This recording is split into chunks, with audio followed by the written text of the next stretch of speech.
Hello students, today we are going to start chapter 1 of class 11th biology NCERT book The Living World.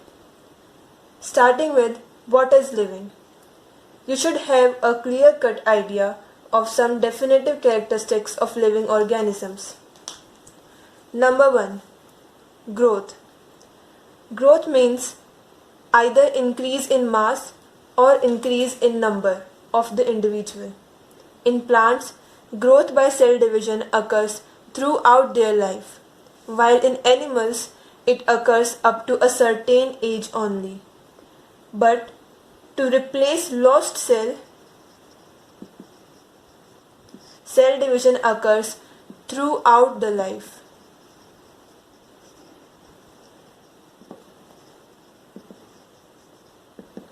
On the other hand, increase in mass is also considered as growth.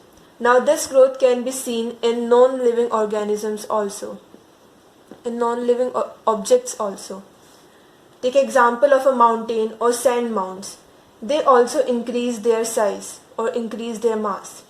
So here we have to add a condition, that is, in living organism, growth always occurs from inside.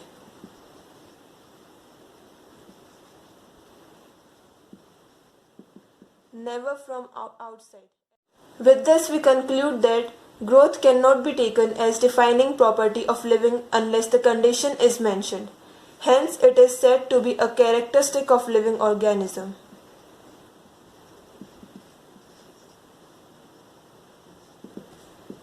Not a defining property.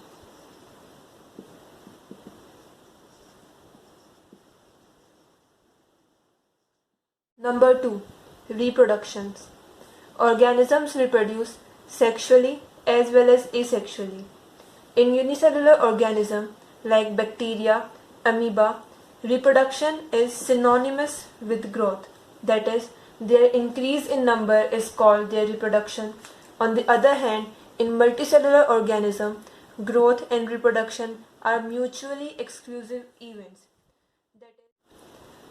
That is, in them, growth and reproduction are defined separately. In them, growth means increase in size, change in shape of the organism itself, while reproduction in them means production of their progeny.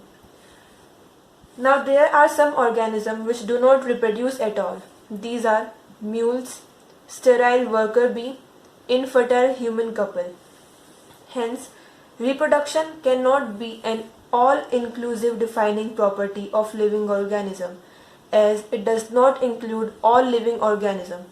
These organisms are excluded in this property. But no non-living object shows reproduction. Hence, it is again a characteristic of living organism and not a defining property. Number 3. Metabolism. It is the sum total of all chemical reaction occurring in body of a living organism. No non-living object exhibits metabolism. So, metabolism is a defining property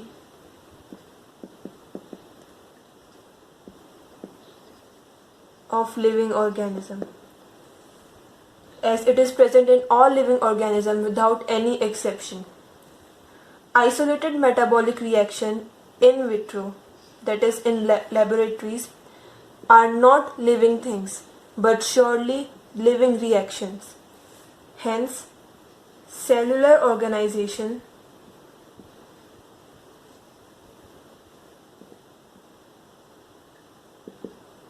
of body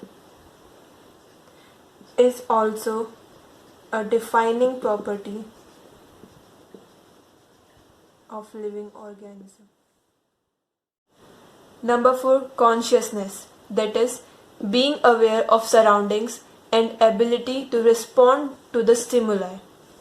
All living organisms, from prokaryotes to most complex eukaryotes, can sense and respond to environmental cues. Hence, consciousness is a defining property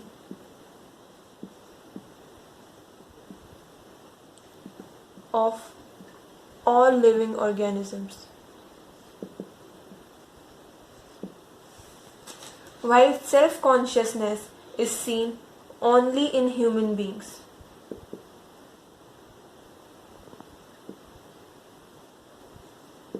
That is, we are aware of ourselves.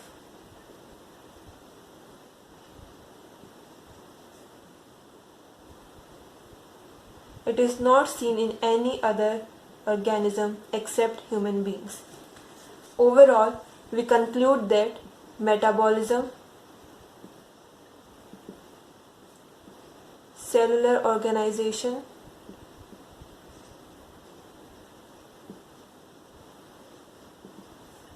and consciousness. These three are the defining properties of living organism. That is, it is. Next topic is diversity in living world. Number of species that are known and described range between 1.7 to 1.8 million. That is, number of type of organism present on earth. This is called biodiversity. To study about any of these 1.8 million organisms, we should name them first. Scientific names are based on principle and criteria given in ICBN, that is International Code for Botanical Nomenclature. For plants and for animals, these principles are given in ICZN, International Code of Zoological Nomenclature. Scientific name ensure that each organism has only one name. This process of standardizing the name of living organism such that a particular organism is known by same name all over the world is called nomenclature. Each scientific name has two components, that is generic name and specific epithet. This system of providing a name with two components is called binomial nomenclature.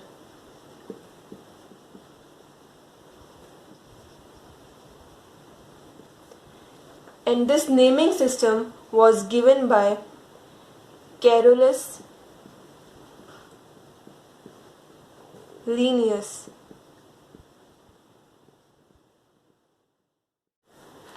Let's study about universal rules of nomenclature. Taking example of mango, scientific name of mango is Mangifera indica. The biological names are derived from Latin language because it is a dead language and no further changes can be made in this language. The first word in biological name represents genus while the second component represents the species or the specific epithet. Both the words in a biological name when handwritten are separately underlined, while when they are printed they should be printed in italics. The first letter of genus should be capital while the first letter of specific epithet should be small. The name of the author can be written after the specific species name and it should not be underlined separately. Here LINN states that Mangifera indica was first described by Linnaeus. Since it is impossible to study all living organisms to make it easy, they are classified. And this process is called classification. Classification is the process by which anything is grouped into convenient categories based on some easily observable characters.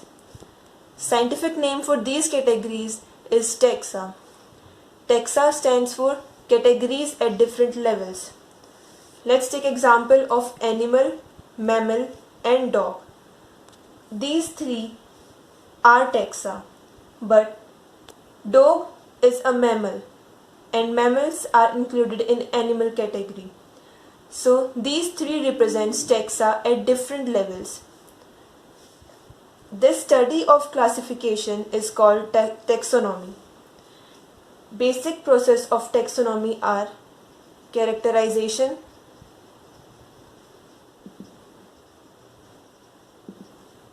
identification,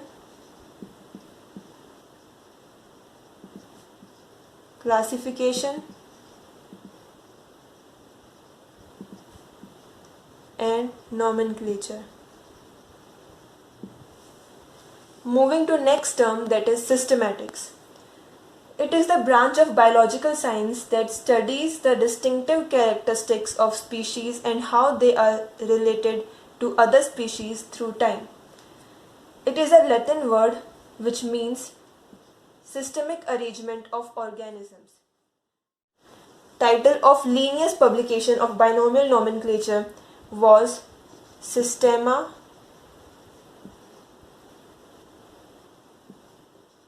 Naturae. Next topic is taxonomic categories. All taxonomic categories together constitute taxonomic hierarchy. Let's study it first. It starts from species. Species are group of individual organisms with fundamental similarity. Species constitute to form genus. These are aggregates of closely related species. Genus forms family. Family is characterized on basis of vegetative and reproductive features. Family constitute to form order, then class, then phylum, which is said to be in case of animals, while in case of plants we say it division, and phylum constitute a kingdom. As we move up, characters that are common characters decreases. Lower the taxa, more are the characteristics that members within taxa share.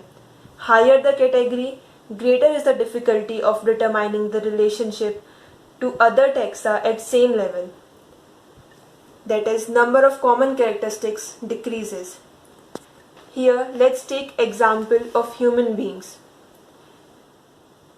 Human beings are included in animal kingdom. The phylum is Chordata.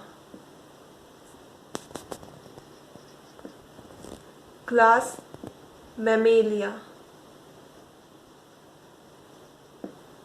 Order Primata.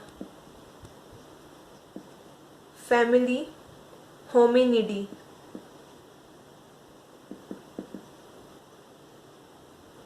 Genus Homo.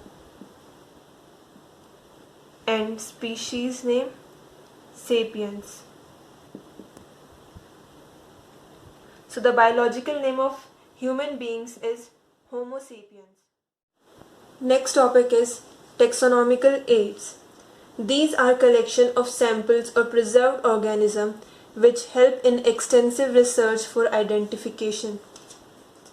Number 1 is herbarium. It is a storehouse of collected plant specimens which are dried, pressed, and preserved. These are arranged according to universally accepted system of classification. Herbarium sheet carries a label which has information about date and place of collection, English, local, and botanical name of the specimen, family of specimen, and collector's name. They serve as quick referral system in taxonomical studies. Second is botanical garden. These have collection of living plants which are labeled with their botanical name and family. Famous botanical garden are at Kew, England, Indian Botanical Garden, Havra, India, National Botanical Research Institute, Lucknow, India. Next is Zoological Park. Here wild animals are kept in protected environment under human care in conditions similar to their natural habitat. Next is museum. They have preserved plants and animal specimens for study and reference. Specimens are preserved in jar or containers with preservative solution. Insects are preserved in insect box after collecting, killing, and pinning. Large animals are stuffed and then preserved. They also have collection of bones. After museum is key. Keys are analytical in nature. They are based on contrasting characters which are present in pair and are called couplet. Each statement of a key is called lead. Separate taxonomic keys are required for each taxonomic category. Next is flora. Flora tells about actual habitat and distribution of plant of an area. Manuals, they provide information for identification of name and species found in an area. And at last is monograph, which gives information about only one taxon. It is taxon based, not geography based. That's all about chapter 1 of class 11th biology. Thank you for watching. Do like, share and subscribe. Thank you.